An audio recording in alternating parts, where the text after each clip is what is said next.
কিরণদা, আজকে ঘাটালের সাংসদ দেব একটি পোস্ট করেছে এবং সেখানে এই ঘাটাল মাস্টার প্ল্যানের জন্য আরো বেশ কিছুটা সময় লাগবে, এই ধরনের একটা বক্তব্য বিষয় তিনি তুলে ধরেছেন।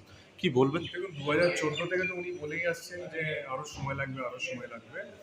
কেন্দ্রীয় সরকার টাকা দিয়েছিল, এরা টাকা না নিয়ে রাজনীতি করছে। এবং এই যে আহ, বন্যা হয়েছে এবারে 2025-এ, আমি আপনারা দেখেছেন 1 মাস আগে গিয়েছিলাম। গত 22শে জুন আমি ওখানে গিয়েছিলাম এবং সেখানে গিয়ে আমি কি ভয়ঙ্কর পরিস্থিতি সেটা নিয়ে প্রধানমন্ত্রীকে চিঠি লিখেছিলাম। এবং আজকে তার জবাবও এসছে প্রধানমন্ত্রীর অফিস থেকে। তারা চিঠিটাতে রিপ্লাই করেছেন যে রাজ্য সরকার যদি না বলে তো আমরা যে কোনো সাপোর্ট করতে পারি না, যেহেতু ফেডারেল স্ট্রাকচারে ভারতবর্ষ চলে।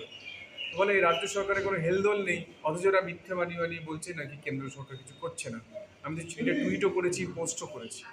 এরপরে বলুন ওনাকে, কেন্দ্র তো পরিষ্কার লিখে দিয়েছে রাজ্য সরকার কিছু জানায়নি, তো কীভাবে কেন্দ্র হেল্প করবে? তো আমি আমার তরফ থেকে আমার যে দায়িত্ব, সেই দায়িত্ব হিসেবে আমি কেন্দ্রীয় সরকার প্রধানমন্ত্রীকে পাঠিয়েছিলাম এবং তার উত্তরও উনি দিয়েছেন। এবার উনি সকাল থেকে বিকাল অবধি মিথ্যে বলেন। বাংলার মানুষ জেনে গেছে যে তৃণমূল মানেই মিথ্যেবাদী একটা সরকার। আর এরা যারা যারা তৃণমূল করে সব মোটামুটি মিথ্যে কথা বলা শিখে গেছে। মুখ্যমন্ত্রী মমতা বন্দ্যোপাধ্যায় সবাইকে তালিম দিয়ে দিয়েছে কী করে মিথ্যে কথা বলতে হয়। সেটা মিথ্যা কথা বলছে সকাল থেকে রাত অবধি। আর বাংলার মানুষ কষ্ট পাচ্ছে, ঘাটালের মানুষ জলের তলায় ডুবে আছে।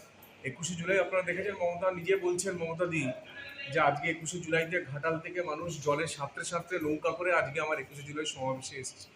লজ্জা লাগলো না বলতে একবার? আপনার 2011-তে ক্ষমতা এসেছেন, আজকে 2025, আজকে প্রায় 15 বছর পরে আপনার লজ্জা লাগলো না যে ঘাটালের মানুষ এখনো নৌকা করে সাঁতরে সাঁতরে জলে ডুবে আপনার 21শে জুলাইয়ের প্রোগ্রামে আসছে?